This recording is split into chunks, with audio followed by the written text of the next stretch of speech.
What we did is, because the lack of a choice, we weren't left with a choice. Would you go for such a convention to kill the Jews? Okay, those are words. But to kill the Jews and send rockets to kill them, what do you want us to do? I started to negotiate with Mr. Arafat. I must respect.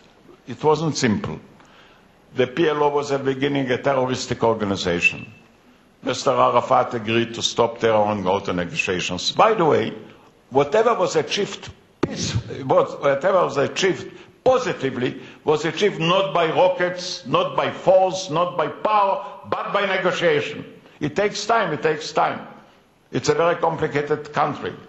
It's a small country with 3 religions, with a lot of history, with different ethnicities. It's not simple. We made peace once, twice. Now we are negotiating with the Palestinians. There was a crisis among the Palestinians. We don't intend to be the one that decides if the Palestinians will be united or not. As long as Hamas did not rebel against the Fatah, it wasn't our business. We didn't say a word. You know what? I'm talking about Israel. Look what the people of the Palestinian people, the Secretary General of Fatah is saying about Hamas 3 days ago. His name is Asser Abed-Rabu, a person that they know and respect, who is the Secretary General of the PLO Executive Committee. And I quoted him. I quote him 3 days ago. Hamas has turned Gaza schools, mosques, all universities into centers of detention, interrogation, and torture.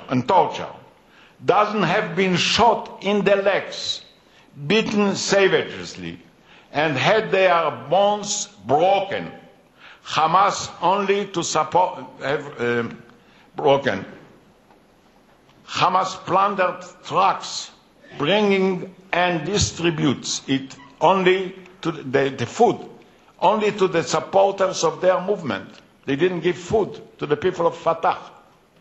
They killed 100 leaders of Fatah in full daylight. They throw them from the roofs.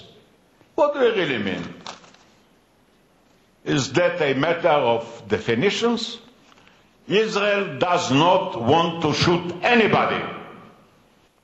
For us, all children are as important as one can think of. I created a Paris Center. All the money we have collected went to the cure of children, Palestinian children.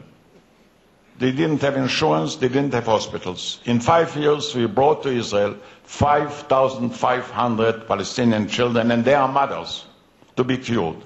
By the way, there is no hospital today in Israel that doesn't have Arab doctors. So the children could have communicate with the doctors in the Israeli hospitals. That is our choice, to touch a child. But if you put bombs in a kindergarten, and if you hide yourself behind innocent families, and before we try to shell anybody, we telephoned the people. We says, please leave the place. We don't want to hurt you. We made during those 20 days 250,000 telephone calls before we shoot. What could we do? What was our choice? And what would any government do? I'm very much sorry, Mr. Secretary General, about the United Nations building. According to our record, they not by your knowledge, they started to shoot from there. And by the way, when Europe bombed Kosovo, you hit the Chinese embassy. Did you want to? And hundreds of civilian people were killed in the bombing too. That's okay. So please, I want to speak clearly. Israel does not need a ceasefire because we never started a bullet, and we shall never do it. And the minute they'll stop shooting, there will be a ceasefire. We don't need anything else. Every moment, every day. We are not interested in fire. We are not interested in hurting or killing anybody. Now about the peace process.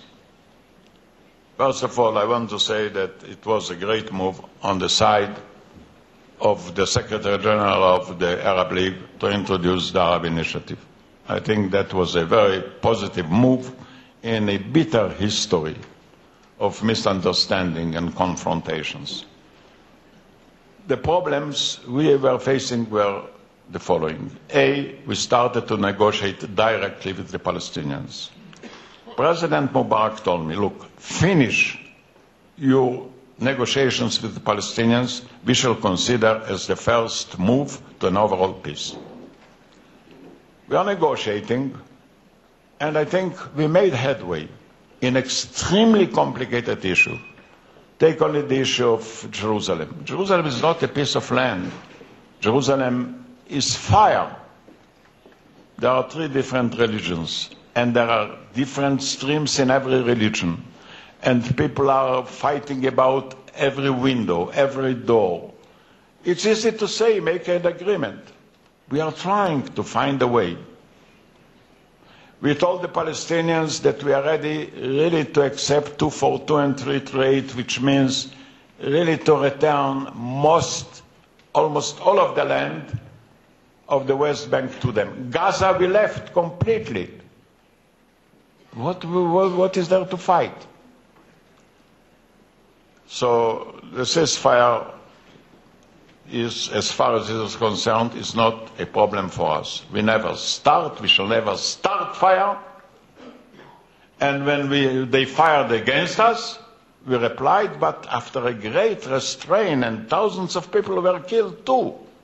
They weren't killed in a concentrated manner, so what? Doesn't matter. Now I think what we have to do, and by the way, I am for the restoration of Gaza. We have nothing. There wasn't a day that we didn't supply water and oil. There wasn't I personally read every week a report about the humanitarian situation in Gaza. If something is missing, the government and myself, we are intervening to make sure there will be enough food and food. The tragedy of Gaza is not Israel. It's Hamas, who created their dictatorship, a very ugly one. And the problem of the crossing now is not because we want to control the supply of food or building material or medical. They build tunnels to bring in those missiles. And they build an underground system of tunnels where, by the way, the leaders hide themselves there and they forgot the people. I think, yes, we would like to see Gaza flourishing. Gaza is a small place with an intelligent people. When we started to talk with Mr. Arafat, we took as an example Singapore. Gaza, together with the West Bank, are 9 times larger than Singapore. In Singapore, there are more people than in Gaza in the West Bank. Today, the problem is not land, but really education. And Gaza is not our enemy, and the people in Gaza are not our enemies. And we want to live with them in peace. We don't